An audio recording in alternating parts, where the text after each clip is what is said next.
How good is this? Look at a fashion event that starts bang on time.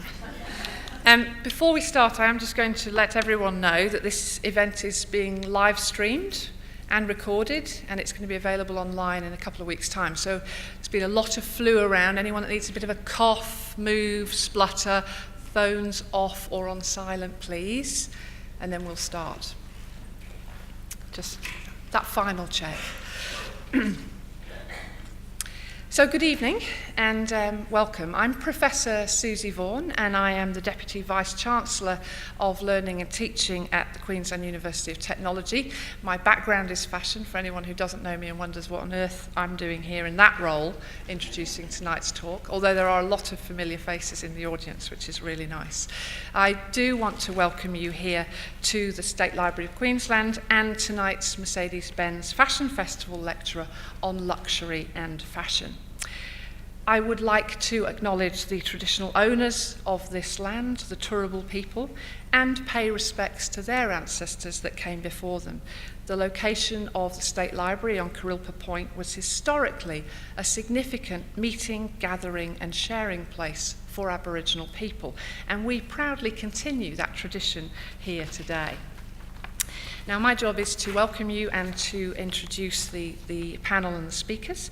And we're really pleased to be present at tonight's event, and I'm thrilled to represent QUT and to acknowledge our relationship with the Brisbane Fashion Festival from its inception, which is hard to believe this is the 9th year.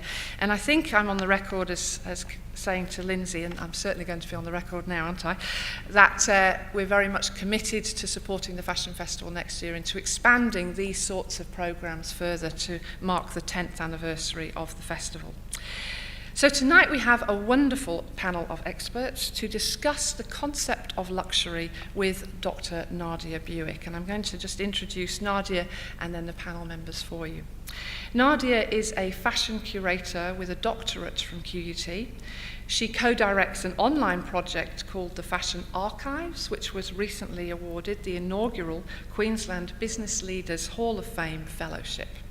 She's one of the only freelance fashion curators in Queensland and is currently working on a major exhibition of Hollywood costume to be shown at the Museum of Brisbane this November.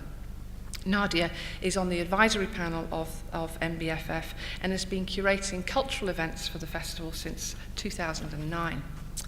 Professor Dan Hunter, who's on the end, is a professor of intellectual property and innovation in the QUT Law School, and later this year will take up the position of Foundation Dean of Swinburne Law School in Melbourne. He's an international expert in intellectual property law and has taught at New York Law School and Cambridge University, among others. Dan regularly publishes on the theory of intellectual property and is the author of the Oxford Introductions to US Law, Intellectual Property. But his current work focuses on the social significance of handbags, dressmaking patterns, Lego, and Barbie. Mitchell Ogilvie, who is sitting next to Nadia here, is a respected menswear retailer whose eponymous boutique in the luxury precinct of Brisbane's Edward Street has been among Australia's top premium menswear retailers for over 30 years. The store is one of Brisbane's sole purveyors of luxury international labels, and there's a whole range of labels, but including Etro, Paul Smith and Fratelli Rossetti. Mitchell Ogilvie Menswear offers everything from business attire and casual weekend wear to bespoke, made-to-measure services for luxury Italian suits and business shirts. Melinda O'Rourke, who is sat next to Dan over there, is the founder and director of MO Luxury, a dynamic management consulting firm specialising in luxury brands and services with offices in Sydney and Hong Kong. Melinda has almost 22 years of experience with some of the world's most luxurious brands, including Chanel, Prada, and Yves Saint Laurent. Prior to founding MO Luxury, Melinda was country manager of Prada for Australia and New Zealand, general manager of Chanel Australia, and fashion manager for Yves Saint Laurent Couture. And last, but by no means least, we have Jennifer Craik, who is a professor of research in the School of Fashion and Textiles at RMIT.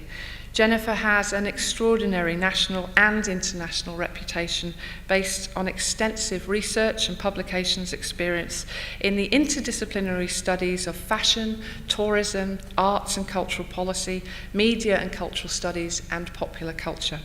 She is recognised as one of the foremost fashion theorists internationally, and that's not overstating it, and is published widely. Her books include The Face of Fashion, Cultural Studies in Fashion, Uniforms Exposed, From Conformity to Transgression, and Fashion, The Key Concepts. I think you agree we've put together a great panel tonight, and please join me in welcoming them this evening.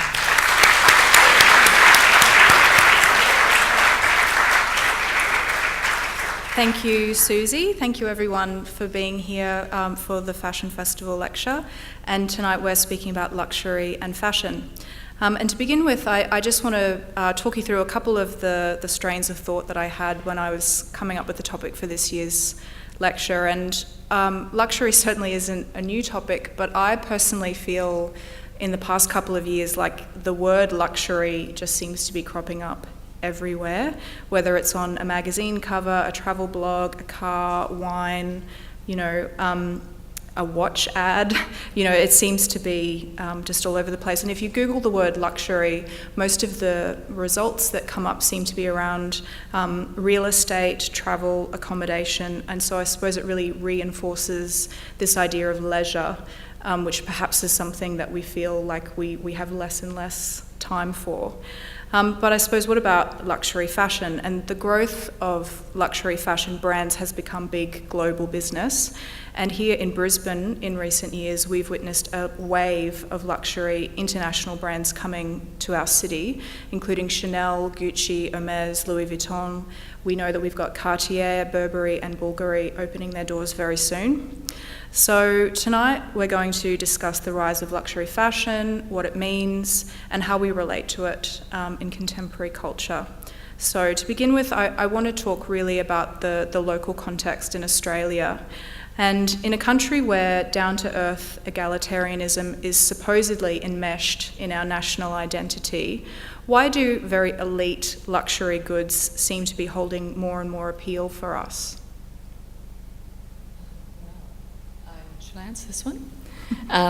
Hello, great to be here, by the way. I think it's always, I'm very much like you, Nadia, I think it's a great question that I've often thought about. It's quite a contradiction. However, I think it answers the question that we are evolving. We're a maturing market, and when more people are more exposed to more brands, you therefore you have knowledge, you covet, and therefore I think we are a relatively egalitarian society, but things are changing, and I think that comes with confidence. And as we're evolving, there's different people. I was just explaining to Dan earlier, different people when people are making money, they're becoming successful. People have different attitudes to luxury depending on where they are in I dare say, the kind of wealth cycle. So when you're coming in as a new money person, you might buy something that's quite symbolic. And I suppose that is a first reference that totally moves away from the fact that we're equal, because you're wanting to stand out. And I do think, and as you go up through the more mature, old money, you are more confident, therefore you're not necessarily flagging your wealth. So obviously, I suppose circling back to your question, I really do believe the core part of that is exposure to new things. You don't know what you don't know until you see it. The internet, we're great travellers in Australia, therefore when we travel we see wonderful things and then we covet that. And certainly from my experience, the luxury brand growth in Australia is totally driven by the demand from the consumer. And when did this start? Can you kind of trace a lineage of when Australians became more and more interested in luxury brands? Because it does feel to me like, certainly, particularly even in Brisbane, the arrival of the really big name standalone stores is pretty recent. I mean, sure, you used to be able to go to David Jones or George's in Melbourne and buy a luxury product. Yes. But the standalone stores and the many in every city standalone stores is pretty recent, isn't it? Absolutely, and I think you actually, the number is in fact in line with Mitchell Ogilvy's business. It's almost 30 years from the international brands coming in mono boutiques. And as Louis Vuitton does very well all over the world, they're a pioneering brand, and they were the first brand that put their travel trunk down in Sydney with their first international boutique, and it's slowly grown from there. The big growth of luxury commenced and really was driven a lot by the Japanese consumer, to be frank, in the late 80s and early 90s. But the great thing is, because the locals were exposed to that, there was a great education on that, and really the luxury brands are sustained on local business.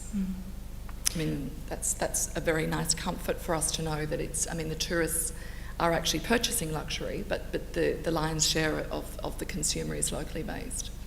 If I can just make one comment. One of the things that happened during the 80s is that a lot of these companies had a serious amount of investment from various different sorts of things. These days we'd think of them as hedge funds or private equity, but there was a lot of money that came in. And so what happened then was that the companies had to push out their brands much more than they had previously.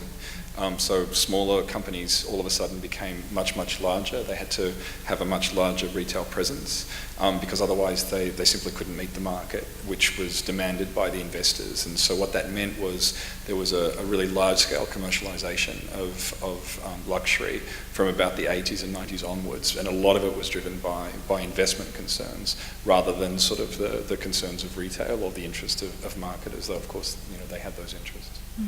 But consumers are obviously meeting that as well, and something that Melinda said about wanting to stand out or appearing to be consuming these goods takes us to this idea of conspicuous consumption. And that's something that comes up a lot with luxury, and it goes back to a theorist called Veblen, and he's the one who came up with this term conspicuous consumption. And I wonder, Dan, if you could just explain basically what that means. Okay, right. Okay, so this is the 3 minutes or less from the. Yeah. Okay, I'll try to make it sense. Thorsten Veblen was an economist and an anthropologist at the end of the 19th century, and he was at the University of Chicago. He came up with this idea of conspicuous consumption, and also the idea of what we think of these days as status symbols. It wasn't an idea that had been in the press, or no one had really thought about it in those particular terms. And his argument, or the reason that he said that we come up with these status symbols, is because we can no longer kill animals and others. It was so the particular book that this is presented in is called The Theory of the Leisure Class. And so he said, as we move from subsistence cultures, where basically, you're out there, killing, getting the hides, putting the heads on the walls, whatever it might be, those are the status symbols that exist within those sort of societies. When you move beyond that, when you actually start to have people whose lives are dominated by leisure, hence the theory of the leisure class, then in fact they've got to have other markers of success. That's when fashion starts to emerge as a separate thing. You started to see this obviously in the 19th century. We most notably sort of think of it as sort of a class system within England that obviously was present here and came over here. But we need something in order to signify that you are a member of this elevated class. How do you do that? Well, you have a series of symbols that only you have access to. And there are a number of ways in which you can make sure that there's only a certain amount of access. But these days, the way that we do it is through luxury objects, whether it's a Mercedes-Benz car, whether it's an Hermes bag, whether it's a Prada dress, whatever it might be. Those things have significance beyond the purely utilitarian significance of them, right? A Mercedes doesn't get me any faster to work than a Mazda 3. And the reality of it these days is there's not actually that much of a difference between the experience of driving to work in a Mazda 3 or driving in a Mercedes. But boy, I feel much better driving to work in a Mercedes than I do driving in a Mazda. So that's why these things come about, and that's Veblen. And there's a whole area of economics called Veblen goods, and it sort of distinguishes about status goods and why we care about these sorts of things. So what other, obviously, as you say, there's not a huge difference between, a Mercedes and a Mazda, but people are spending the extra money for the Mercedes. Mm-hmm. I understand this idea of, the trophy and feeling good about having this thing, but it must be something more than that. What are the luxury brands offering to people, in terms of the product? Is it something about, heritage or experience or... Well, perhaps, others might have a different view, but of course there's a narrative that comes with the particular product. There's a story that the particular brand embodies. So when you think of Mercedes, that embodies a very particular sort of brand. We know exactly what it means when we think of Vuitton or Hermes or whatever. It comes with a story of craftsmanship and artisans working on a bench and making sure that the quality is there, and it absolutely is. But nonetheless, that's something which is very significant for lots of people, and we are all human. Sort of the question that I was going to answer the first one. Why do we see this in Australia when we're supposed to be an egalitarian society? It's just like, well, because we're human, right? That's just how we feel better with these particular things, because they somehow embody aspects that are important to us, and luxury does that for lots of people these days. A sense of achievement, I think that's the other thing. Is I mentioned earlier, if you've worked hard, a lot of people purchase and give. So if you're not a purchaser but you're a recipient, it's because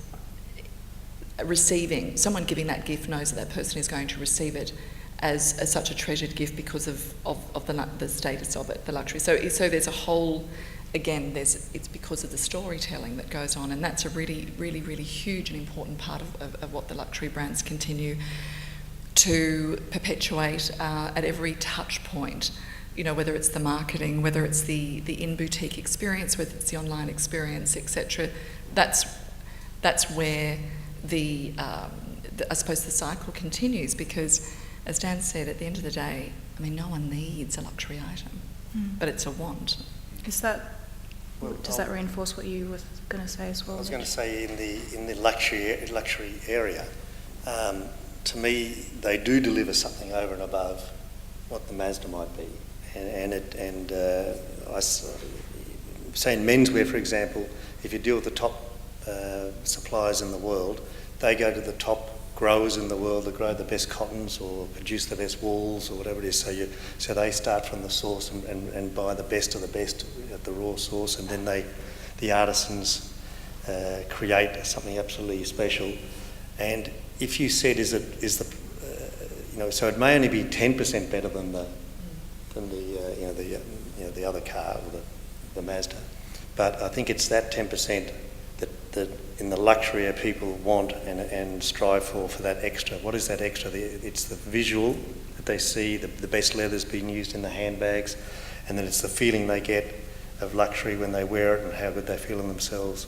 So I think and then the price then comes into it, but price, if you said, well, is it worth 10%? It's not 10% more, it's probably 50 times more in price, but there are people around who it's not the money that this isn't always true. It's not always after them. They're not always, buying on price in the luxury end. They're buying on. They want the best of the best of the best, and I think that's where, the luxury.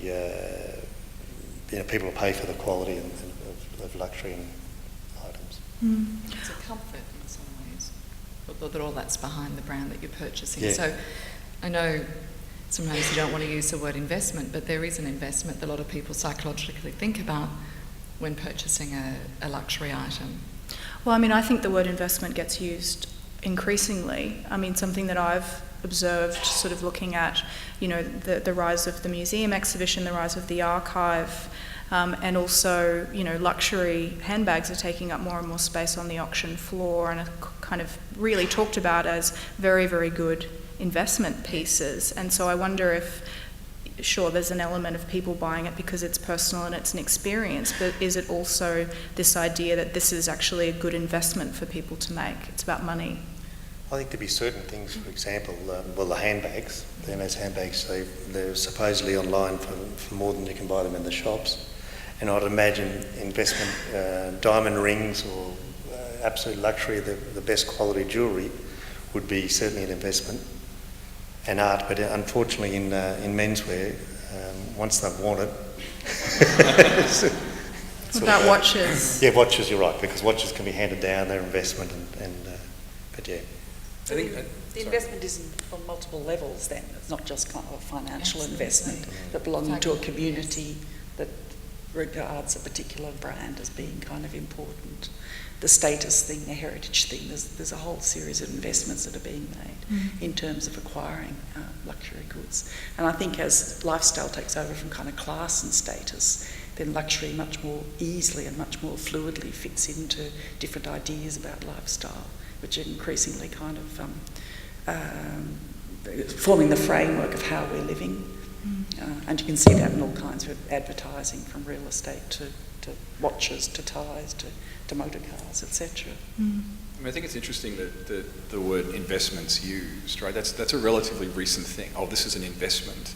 Well, it's sort of, I mean, it is in some senses, but it's not a particularly liquid investment by and large, and mostly these are depreciating assets. You know, it's sort of like, okay, so it's an investment in myself. I mean, I think it's picking up what Jenny said. So this somehow is meaningful. It's important for me because I'm investing in myself in the same way as I'm investing in myself when I go to the gym at 5 o'clock in the morning so I can look good or whatever it might be. I don't do that, by the way.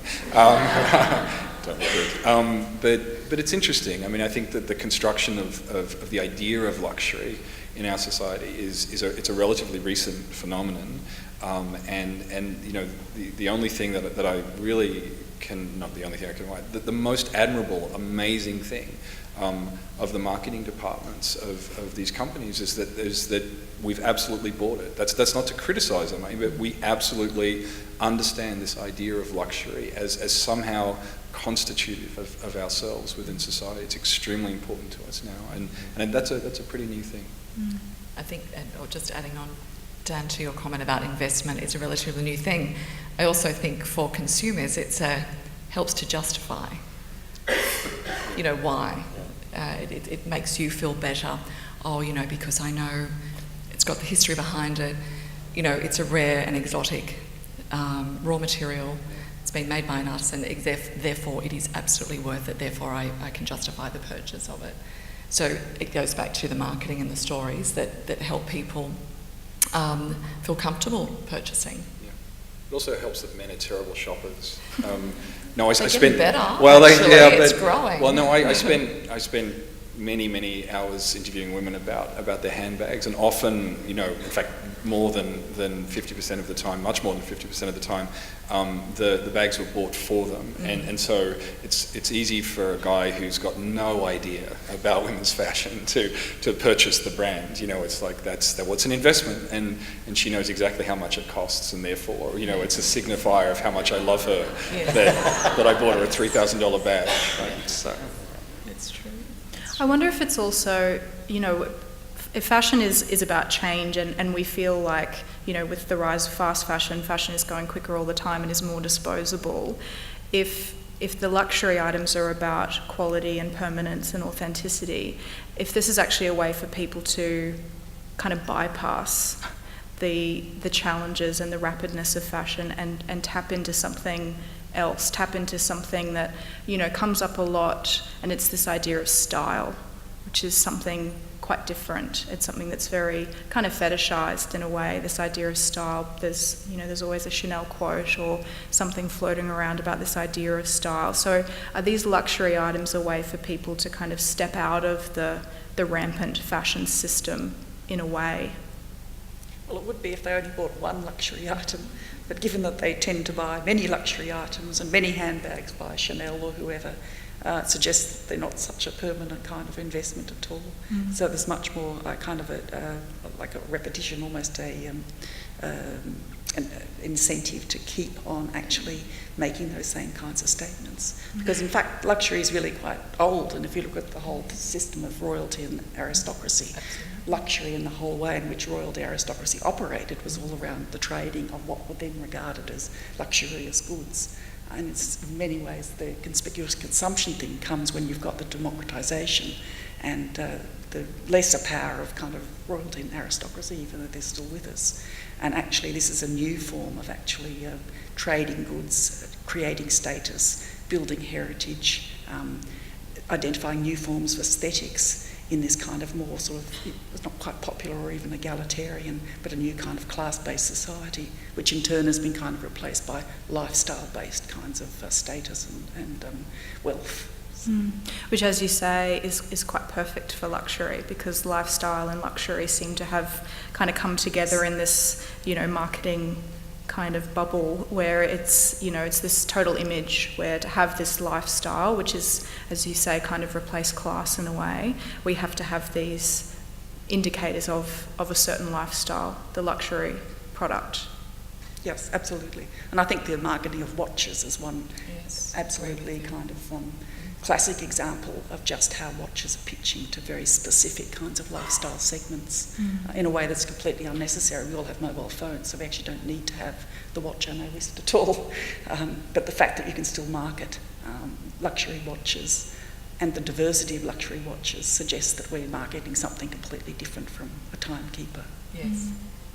Since these analog watches actually keep worse time than a cheap Swatch watch, there must be something else going on in relation to them, right?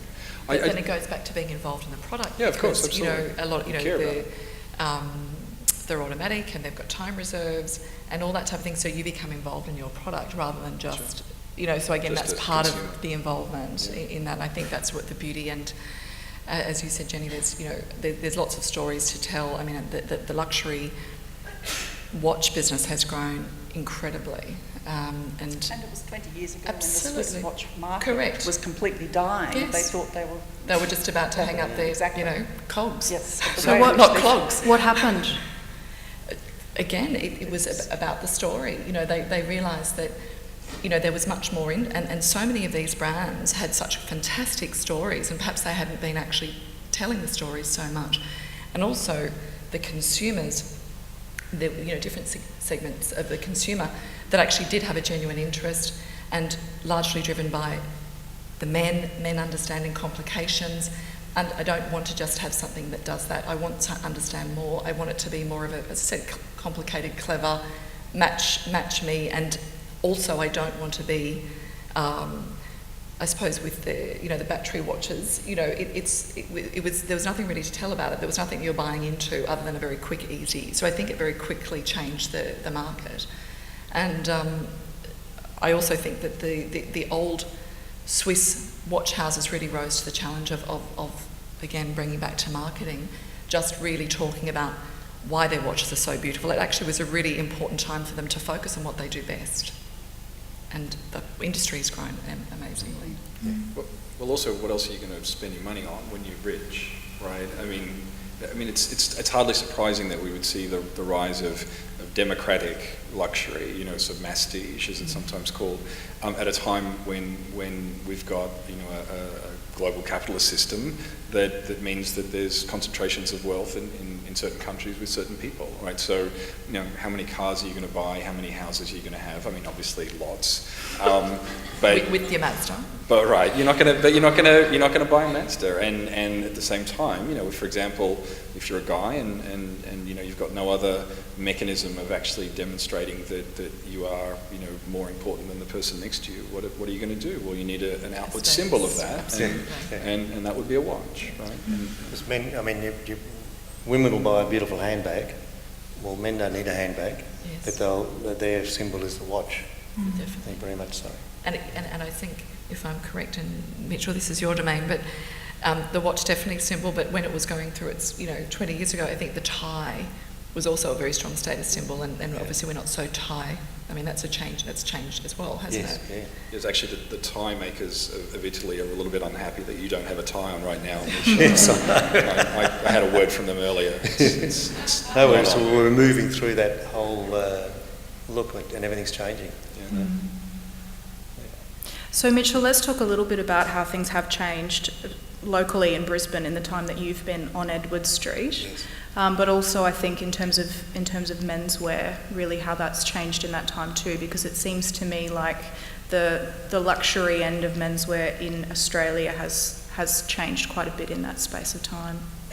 It has, and I think it's happened worldwide, but if I can just say a little bit about myself, and I don't Please like do. talking about myself, but when I got into my business, I was sort of 21, and I thought if I'm going to get in here, there would have been a good dozen menswear operators in Brisbane, probably 4 or 5 of them certainly in the upper end, small operators, you know, like myself, and I said, well, I've got to go luxury, and my sort of intuition and belief was we've got 2 good generations of luxury around, so we're sort of through one and moving into the next one. And in that time, what I sort of observed about what's happened on a world market, the Italian companies or the international, I'll just use menswear as an example, but it happens across all of them, sort of recognise that they need to first of all be global. So they all found the best operators in each little village all around the world, and then they exposed their products in that village, and then they then decided to go global themselves, which has been happening more. We're talking about now in the last 10 or 15 years or 10 years have come here, but they give it to the best operator in the little village. The best operator sells to the best people in the village, so therefore they own that brand will own that market, and then they come in, over the last 10 or 15 years and say, well, the little bloke like myself has exposed the brand, and now we're going to just come in here and they know our brand, we've got the customers, we don't need you anymore. So the little fellow like myself has been driven out, but that's not only in Brisbane, that's worldwide. I'm the only one I think left in the upper end of menswear, or might be 1 or 2 in Brisbane itself. But that's happening worldwide. There's no specialists, there's no individual little operators happening worldwide in all industries. As I observe, it's just become big and global. But my sort of feeling is over the next generation, I think we've got an opportunity where there's time for people love all the big brands, the luxury brands, but every city you go to has the top 10 stores in it worldwide, and we're all travelling a lot, and I think we're all, in my mind, we're getting bored. We're not there. We're years away from it. We're getting bored from the international, with the international labels, and that's not true, but it's just my feeling. So I think there's a space for an individual, someone who wants to expose the market to different things, different luxury, super luxury. It's got to be in the luxury end. Little things that interest people who have got the best. They've been buying from Gucci and Louis Vuitton for 20, 30 years. Where do I go now? I think there's a great opportunity there in Brisbane. If we can survive the next another 30 years, I think we've got a great opportunity of delivering some of those things that I think are needed in any market. So it's that very luxury end. Yeah, I think the luxury end's still got another generation in it because of the baby boomers. There's so much wealth around, and they're all going to leave some money to their kids, and their kids are now into the luxury no matter what. So that's around, and then I suppose there'll be the time the kids will lose the fortune or spend the fortune over the next 30 or 40 years. But hopefully they'll spend the fortune in your store. Well, that's what it is. That's only my philosophy on a couple of things, on that area, that's all. And what about with all the big global luxury brands coming really on your doorstep? How has that sort of impacted your position within the market here? Well, I think what they all forget is luxury is not only the physical product, it's also service. And if you've got passionate people and great people who work with you and for you, you can very easily. That's 3/4 of it for us. If you make it easy for the customer, we're in whatever business we're in now. I say to everyone at work, we're in the make it easy business, and whatever any of your businesses are in, if you want to be, in my mind, to be successful, you've got to be in the make it easy business, whatever you're into. The make it easy business means if the customer wants you to drive to the Gold Coast at 7:30, at 12 or 10 o'clock at night, you go down there, you take things with you. The luxury, the service business. So service is a huge part of what I think we offer, and I think we do a reasonable job, but we always want to do better. But I think that's where they'll miss out. And the head of Brioni, which is a menswear label now in the Louis Vuitton stable, there's an Italian fellow they got running it, and who I know very well, and he's spent time in Australia and all around the world. And I said, are you going to open a brownie store in Australia? And he said, yeah, we will, probably Sydney and Melbourne, but our priority, this was very interesting, our priority is probably more in Asia and in Japan. And I said, well, why is that? He said, well, the little idiosyncrasies of a town or a country And he was talking about in Australia. He said, in Japan, we can give them the manual and say, okay, this is how you serve your customer. This is what you've got to do. These are the steps you do. This is how you give service. He said, the problem we've got in Australia, no one wants to follow the rule book. So someone will give incredible service and the next person will give hopeless service. So he said, that'll be the really hard thing for the international labels at a point. You know? So I just think if the specialists really work, look after your people, if you get the best people, look after them and give great service, that's a really important part. And a lot of the luxury stores do give incredible service, that's a given, but a lot find it very hard to find people, and I'm sure It's a challenge. I mean, you know, I say this respectfully, but Australia, we're not naturally a service-based culture, so that's inherently a challenge for any one operating in the premium or the luxury sector is cultivating you know, those that are very happy and excited to be an ambassador for the brand and extraordinarily passionate and kind of pass those stories on to the customer.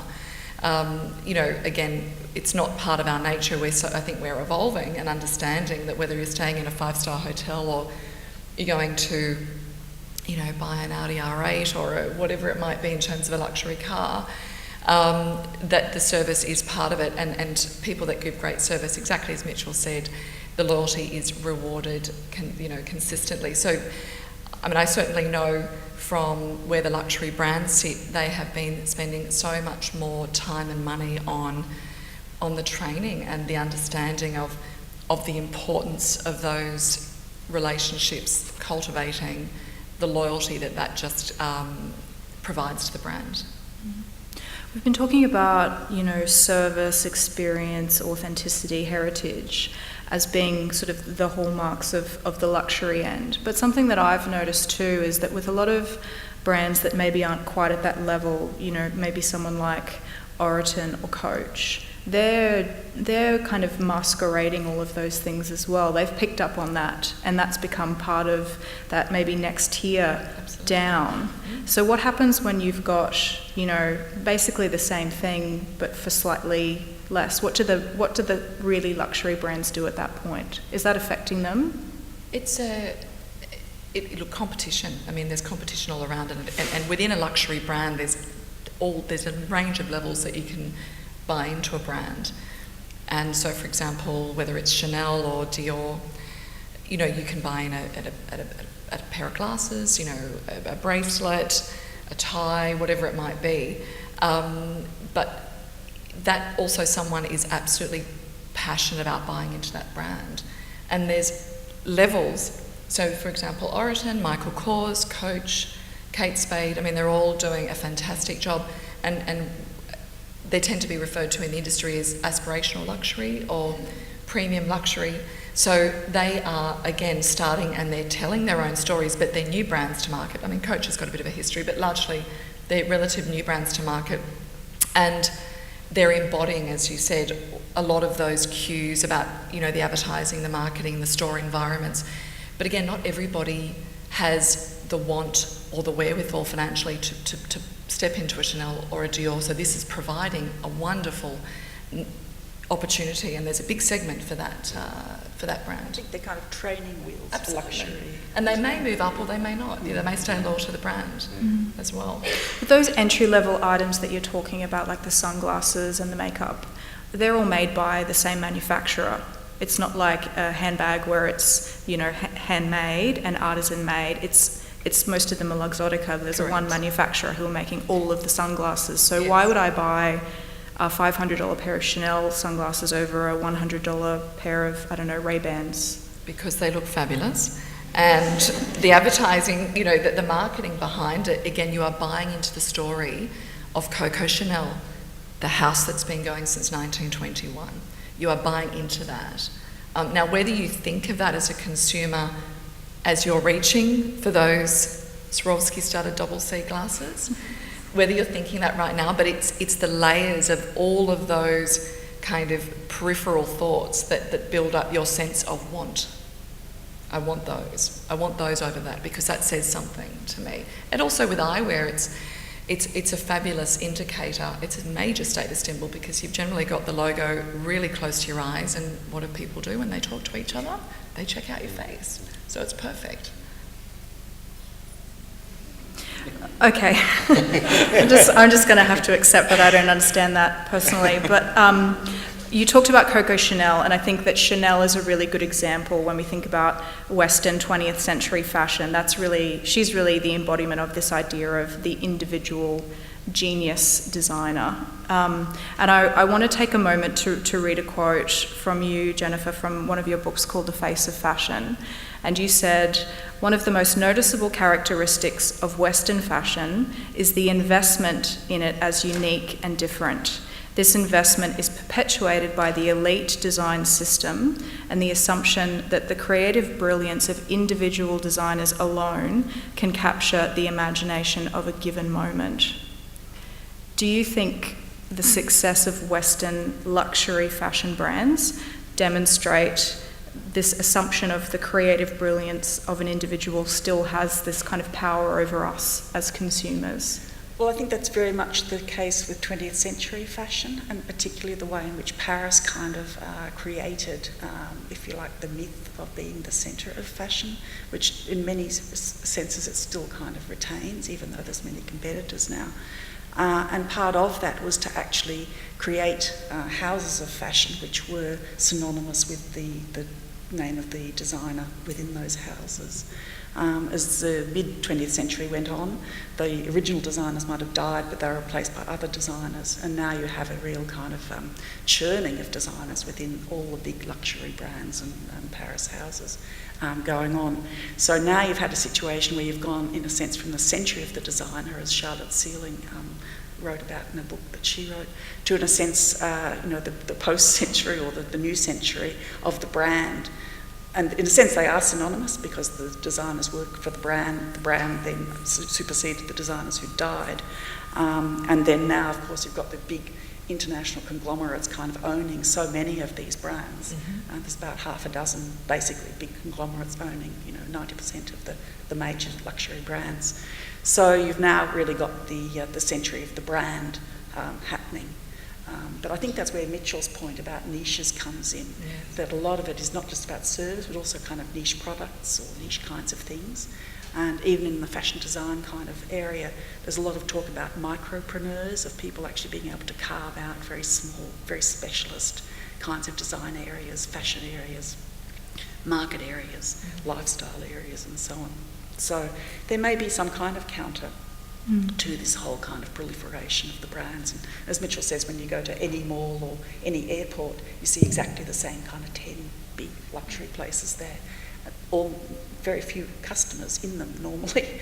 And indeed, most of the flagship stores lose enormous amounts of money, so they're just there for that kind of brand salience rather than actually turning a profit. So there's real kinds of contradictions within the whole economic logic of the industry. And people aren't stupid, in the long term, and probably will find other ways to sort of say, well, maybe there's a bit of a bubble here. Maybe there's other ways for us to consume and show our status and heritage, tradition, and so on, rather than just buying, the 8th Chanel handbag or whatever. And can I just? Oh, sorry. I think Jenny really touched on a great point. Just talking about. There is a shift, and very much as Mitchell said, if there's some people don't want to be part of that club because it's what should be, and sometimes should be rare and exclusive, is often a little bit more seen than you'd like it to be seen. So people are coveting unique and interesting products, and this is where interesting that some of the luxury goods conglomerates, and I think about the largest conglomerate in the world is the Louis Vuitton Moet Hennessy Group. There's also Kering, which used to be Pernod Printemps Redoux, and Richemont. What they're also doing, whilst they might own some of these amazing brands that you may or may not love, but they're also investing in unique brands that are actually have actually found an audience, but may not again be able to actually. So they're actually there's a lot of investment in unique brands by these big groups. Funnily enough, to actually just get them off their feet, and because they're realising that there's a bigger pool of people that are interested, and they can't always just invest in, you know, those types of luxury brands that are competing with each other, such as the Vuittons and the Diors and the Celines, etc. There's other people that want to buy in luxury, but it's in a different way. So they're also mindful of that, I think, and they're looking at their models as well from an investment perspective. Well, just to follow up on that, I wasn't really going to. I'm wearing a pair of boots by an Australian company that's actually owned in majority ownership by LVMH, which sort of made me feel a little bit anxious when I discovered that and thought, do I have to throw these? No, I really like these boots. R.M. Williams is a great brand, but it's now owned by Louis Vuitton, Moet Hennessy. Well, but how ironic if you're a consumer who is potentially trying to circumvent, the big luxury conglomerate. You can't, right? It's just not going to happen. Good to know. The one thing I was going to say, talking about the designer issue that you raised with Jenny before, the designers themselves, certainly at a certain level, become brands in and of themselves. People know that Marc Jacobs is, at Vuitton. He's also then given his own brand there, or they've bought it out. Lagerfeld is a good example, and he's moved around a lot. So now Hedi Slimane, Jill Solander, and so on. And so they become noticeable, marketed in their own right, as somehow important and attached to these separate brands. So there's a really interesting sort of cross-marketing exercise that goes on. The designers are important, because it's absolutely not the case that when you go and buy something from these stores, really that Marc Jacobs or Tom Ford or any of these name brand designers have really had very much to do with it. They've had something to do with the haute couture line, but pretty much apart from that, not a great deal, except for some sort of creative, do it in brown, not in red kind of thing. But outside of that, they're sort of really just a marketing device in large part. There's a wonderful story about Karl. I don't necessarily agree. Oh, that's fine. We can disagree. There's a wonderful story about Karl Lagerfeld being in New York, and two blokes saw him, and basically one of them said to the other, "Who's that? He's familiar." And the other one said, "Oh, that's the bloke who designs for H&M." But that was blokes. Well, speaking of fast fashion, it's also a time where, in Brisbane, as in a lot of other places, we're getting a lot of big fast fashion businesses coming as well. How can this be that we have this kind of paradoxical rise of fast fashion and luxury at the same time? How could it not be, right? I mean, they're entirely dependent. Well, fast fashion is entirely dependent upon the luxury system. And I'd suggest that. Designs. Well, yeah, but also, I think that the luxury system is also dependent upon fast fashion and the counterfeiting system and all of those sorts of things. That the brands have the high-end marques, the high-end houses have got a huge tension. They want everybody to recognise them. They want everyone to be aware of them, but at the same time, only certain people are allowed to buy them. And so that's really, really tricky for them. And so what they have to do is they have to try to clamp down on fast fashion houses like Forever 21 and on counterfeiters. And of course the counterfeiters and Forever 21 and fast fashion outlets are very dependent upon these outlets. But in terms of the social concern, and I'm guessing that Melinda's going to hate me for this, and everyone else in the room is going to hate me, they're two completely separate markets, and that they only interact in terms of the symbols that they actually have there. That I'm not going to go and buy an haute couture dress, but I might go and buy an outfit from H&M or from Forever 21, and they interact only in the sense that there's this sort of moral component that says, oh, it's terrible that they're copying that. I don't happen to buy that, but Melinda's got a different view. I'm sure that's entirely. Well, no, I don't. I do disagree. So you're right on that, but I don't hate you. You just don't know me well enough yet. No. I think something we were just talking about earlier, I think it is really interesting that there is such a strong relationship between the two, and I think it is okay. Consumers are very comfortable buying across the two. Years ago, where it was, and I think any new market, any emerging market, when you haven't got your confidence, and also the way the brand was promoting itself, in the late 80s, early 90s, was very much about the total look. You had to have the ensemble, you had to have the jacket, the shoes, the bag, all from the same brand.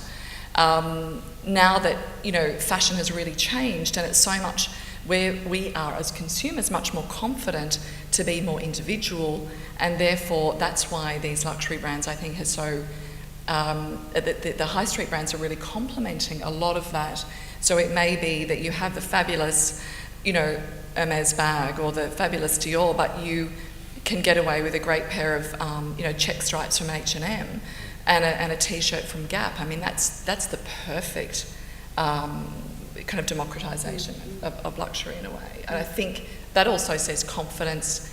It also circles back a little bit with some egalitarianism, kind of. Do you agree, Jenny, with that? Yeah, I think there's a lot of evidence of that kind of mix and match kind of thing. So people might have the Chanel jacket with the H&M skirt or whatever. And also there's been studies done, say, of female bureaucrats in the Federal Public Service, and find a lot of them are doing precisely that they're buying a lot of their stuff from Target because it's not so expensive, but they can still look like reasonably smart to go to work. But they tend to pair it with more expensive kinds of items, not always at the top end luxury, but sort of the mid-market luxury as well. So there tends to be a much more kind of, I guess, adventurous and individualistic kind of set of choices about what people are making with those kinds of things. And I'm reminded at the Melbourne Fashion Week, the owner of Alice Euphemia, the independent fashion store in Melbourne, was talking about, she was asked about whether the fast fashion outlets of opening then was going to be a real threat to her, and she said, no, I think that my clients are different, so they might go She there, has since closed. She has since closed, that's what I was going to say. So she thought that she could survive, she thought that it was a different kind of market she was serving, that they'd see the difference in terms of what she was offering, but increasingly her clients are saying, I'm not paying $300 for a jumper I can get for $50 at H&M, Zara. So yeah, she has now closed business because she simply can't compete. So people are actually shopping in much more kind of complex ways and making decisions across a range of different market levels than she kind of anticipated. Mm. And has that been the case for you, Mitchell? Well, there's not really any impact for you. Not with as the much fast in fashion. it, but we're in. She has a much smaller independent label niche, I think, than but I think for us, thank goodness, we've really gone to some areas, the rarefied air, and all our very expensive things, other things in the last couple of years that have been doing very, very well. All the super luxury handmade suits out of Italy, all that area has been incredibly. It's a very 0.0 something % of the population that we might cater to. That area has been absolutely fantastic.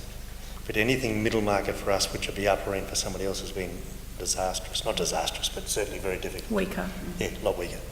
But she might the $300 jumper. Well, in the luxury end, they'll want a $3,000 jumper or a $5,000 jumper. So you've got more of a chance of selling that than the $300 one, because you're right, they're going to get killed by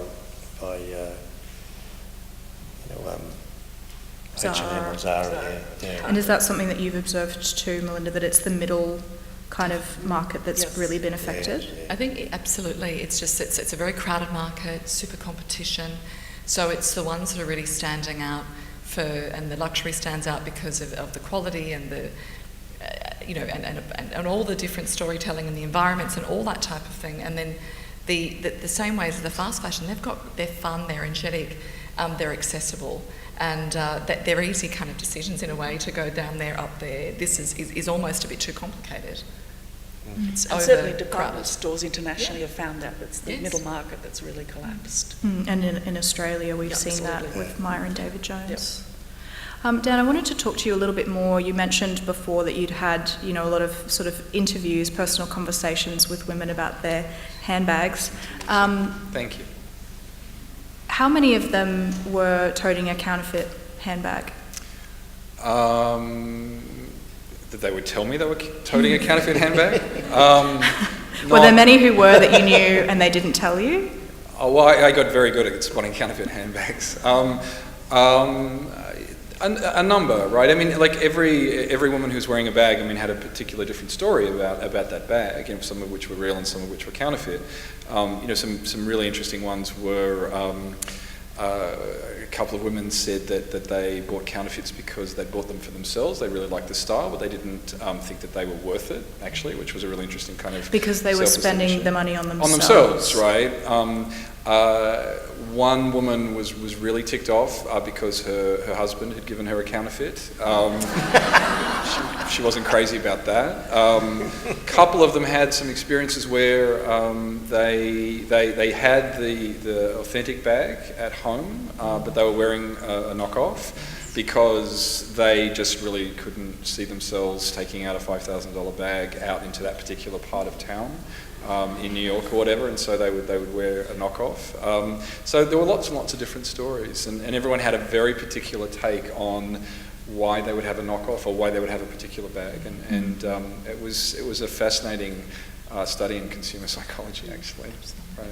There's a layer, isn't there, of there's those that know and absolutely do it, as you said, and those that are actually very innocent recipients or purchasers because they have no knowledge of the market themselves, and they'll just... Yeah, I mean, women compared with men, women have got very, very good market skills, yes. Generally speaking. There was one story, or one experience interviewing a woman, and I was talking about her bag, and her husband came over. He obviously thought that I was hitting on her, which of course was completely ridiculous.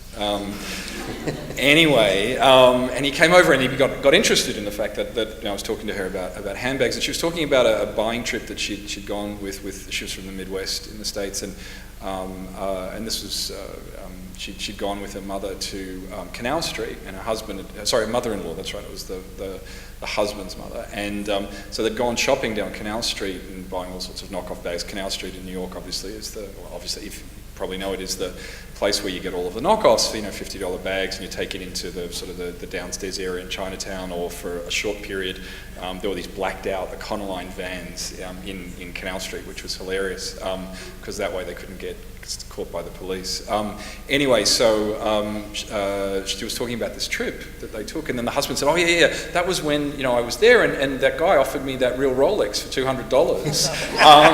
It had obviously fallen off the back of the truck, and I felt a little bit upset, a little bit worried about the fact I didn't really want to be taking stolen goods, and his wife was behind going, "Was it real?" So women are pretty good consumers, and men are basically hopeless at it. Can I share you a very quick counterfeit story just always stays with me? Many years ago, I was in China and I was in Shanghai, and there was this great market, and it's no longer there. But I had a Chanel handbag on, and because I'm very anti, counterfeiting, so I was just really curious as to the amount of counterfeit that was happening. Anyway, I was only in the markets fairly quickly for a short time, and these two gentlemen came up to me and they grabbed me and they grabbed my bag, and they shook their head. They said, "Very bad copy. You come with us and we will get you a real Chanel." So off I went curiously to this amazing, and what was so interesting is that these are artisans as well. I mean, the quality of the counterfeit was quite beautiful. And, for someone that's worked in the luxury sector for a long time, and I felt pretty confident about knowing my bags, it will be very difficult for a lot of people to really know. And there's also, not only there's different consumers, but there's different levels. You can actually buy very expensive counterfeit bags that are absolutely exquisitely done, right down to the very inexpensive ones that are in colours that the brands have never even decided that the seasonal collections would be in.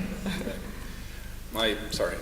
Oh, well, I'm just looking at the clock and realising that we're just about at the end of our discussion, but I do have a sort of a final question, and it would be great to get all of your perspectives on this. And I wonder at this point how sustainable the luxury sector is, and really what you think that the next phase is, because I think, as Mitch articulated, there's going to be change. We know in fashion that things always change, and it can't quite, I don't think, stay as it is as things are diversifying and growing. So, is it sustainable, and where do you think it's going? Do you want to start? I think there's still, as I said before, I think there's still another generation there. We've got a long time of luxury, but I think what will happen, people will want things to be individual.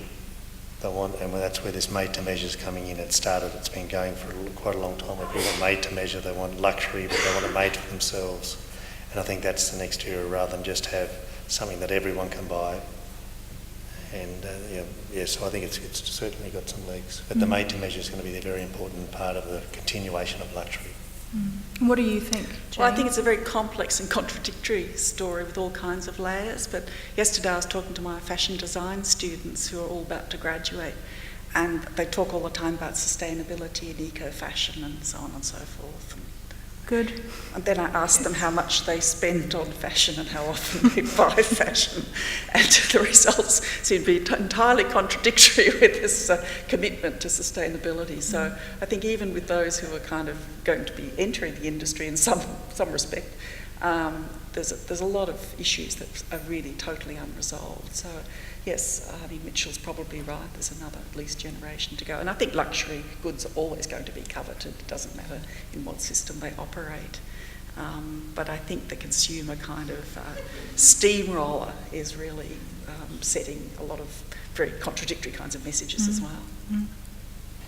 I do. I think there's a lot of growth simply because I think it's sustainable because the stories are only going to get deeper.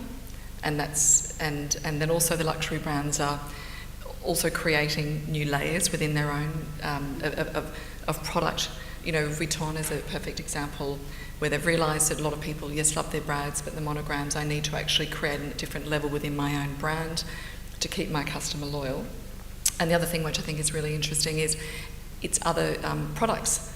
So, for example, I mean, who would have thought that there's a whole kind of fantastic following for luxury sneakers?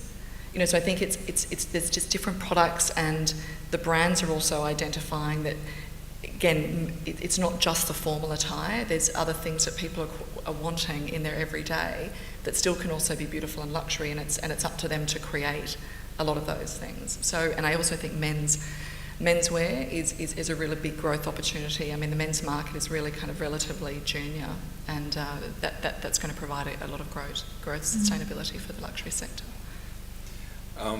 Luxury's not going anywhere, and you know, Mitchell was saying, oh, there's another generation. I mean, there's another 2,000 generations, right? It's going to change a little bit. The thing that seems to be happening at the moment is the relentless sort of upward pressure, so that it was luxury and then it becomes, you know, super luxury, and then it will be ultra luxury. I mean, at different levels, you have, you know, enormous sort of responses. Melinda was talking before about Vuitton, you know, like segments. You know, there's the entry level, that's the monogram, it's the étoile, and then you go all the way up to the nomad leather and so on. And we're going to see more of that. And the sort of the thing that I've noticed, which is most interesting for the sort of work that I do in this area, is the rise of quiet luxury, where they're not branded. In fact, you know, it's a dog whistle, yes. And only the people that really, really know that Melinda's jacket is worth, you know, $10,000 or whatever it might. I don't know if it is. I can't hear that dog whistle. But you know, there's, you know, the example was Bernie Madoff, you know, the guy that was the Ponzi scheme guy. He went to court. The New York Post said, he was wearing a dowdy check jacket, and it was a Bruno Cucinelli cashmere number that ran about $5,000, $6,000. So, you know, if you're a reader of the New York Post, it looks dowdy, and everyone else is like, oh goodness, there's my retirement, walking into court. So I think we're just going to see that sort of segmentation. It's going to be relentless upward pressure. Okay. All right, well, we might open up to some questions from the audience. We'll have 2 microphones sort of going either side of the seat. So if you just put up your hand and wait for a mic to come to you before you ask a question, that means that everyone in the audience can hear you. So just pop up your hand. Questions for the panel.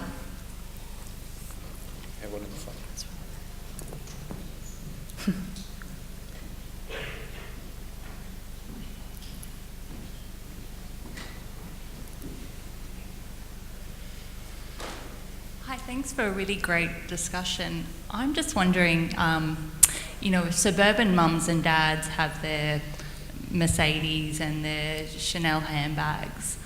What are the super rich doing? Are they interested in luxury handbags, or have they just got someone carrying their stuff for them? That's my co-director of the Fashion Archives, Madeline King. Thank you, Maddie. What are the super rich doing?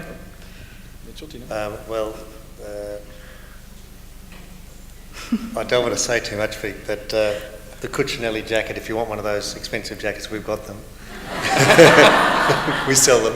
Now, the super rich, they've passed that, and they'll go, say the Brioni suit or the handmade things. They just buy the luxury. They understand the importance of that.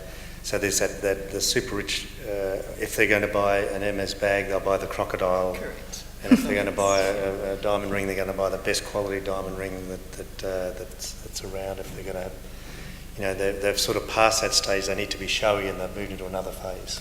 Yeah, the other story that I've heard is that it's moved into experiential goods, so that you go and you spend time on your island, and you have the experience rather than the things. I think there'll always be a desire for things. Material possessions are pretty strong within our culture, but that seems to be the sort of the push for the super rich. So. Just wait for the microphone to get to you. What we've been talking about largely is people who are aspirational and may have a lot of money, but old money deals totally different with how you present yourself. Like if you go to the Queensland Club or part of Tatterstall's, how you mark yourself, here I'm talking about men of course, it's your school tie, your Royal Queensland Golf, all of these things. These are the markers, your Savile Row suit. These types of people don't have any notion of this. This is all a world of the wannabes, not the way they look at the world. And the wives usually look absolutely dowdy because, as I say, my dear, one doesn't buy a new frock to go out. I've been doing this for so many years. I just wear, and of course I wore this dress when I met Her Majesty or whatever.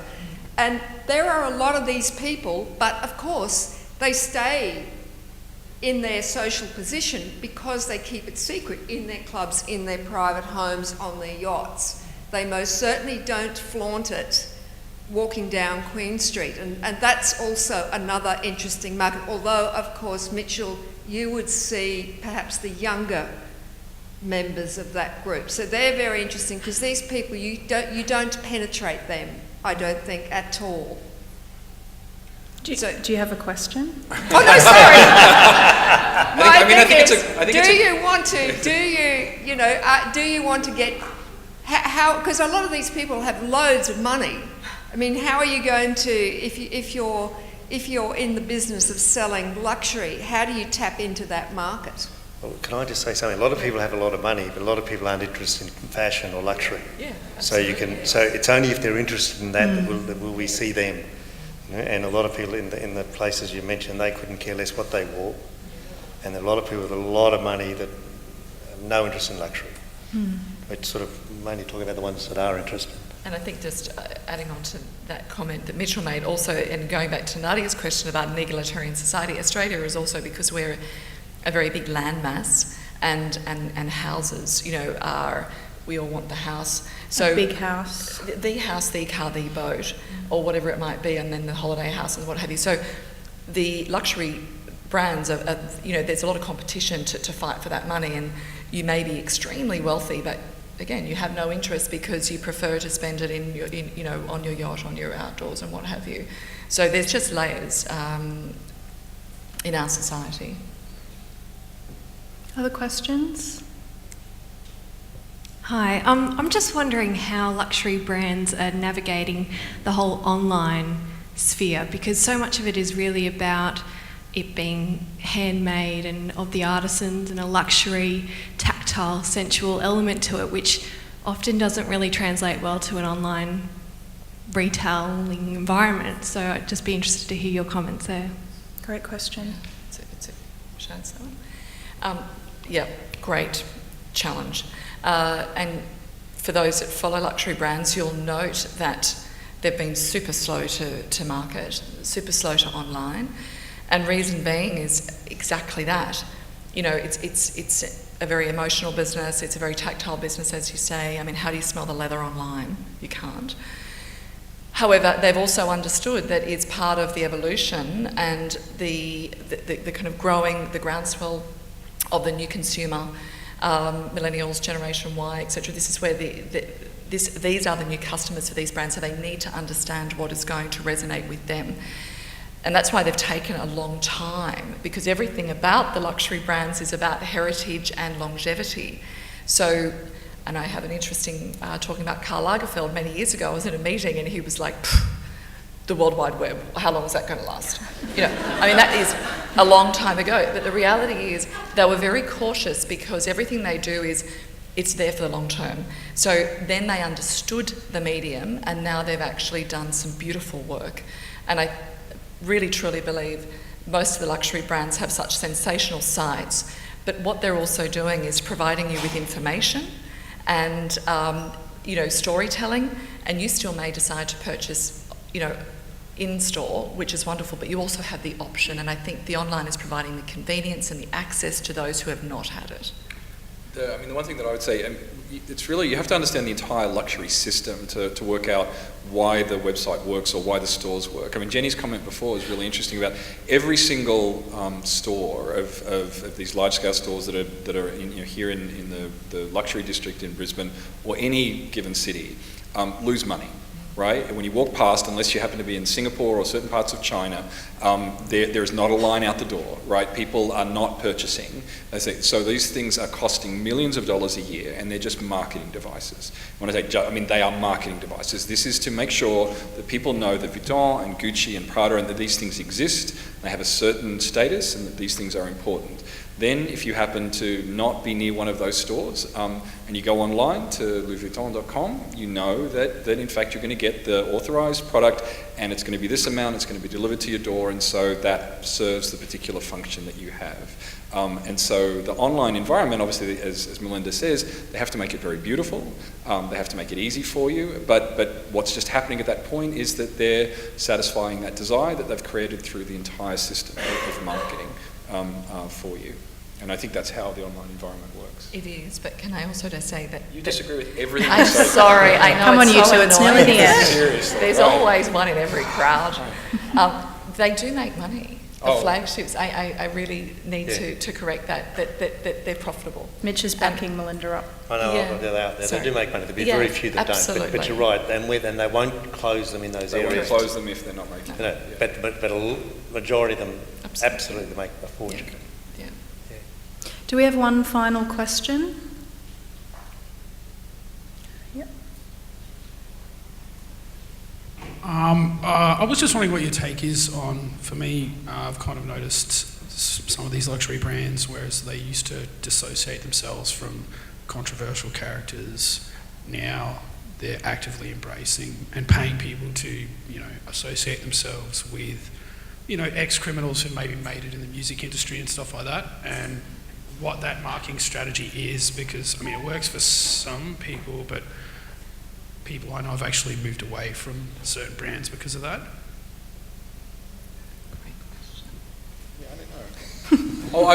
I've only got one story in relation to that. That was there was a story a few years ago of the cast of the Jersey Shore, who are they're uniformly terrible, and there was one well-known bag manufacturer who was sending competitors' bags to the members of the Jersey Shore in order that the competitors' bags would be associated with those Guidos and Guidettes. And so I think that there's an interesting story told about marketing. Melinda's probably got better stories.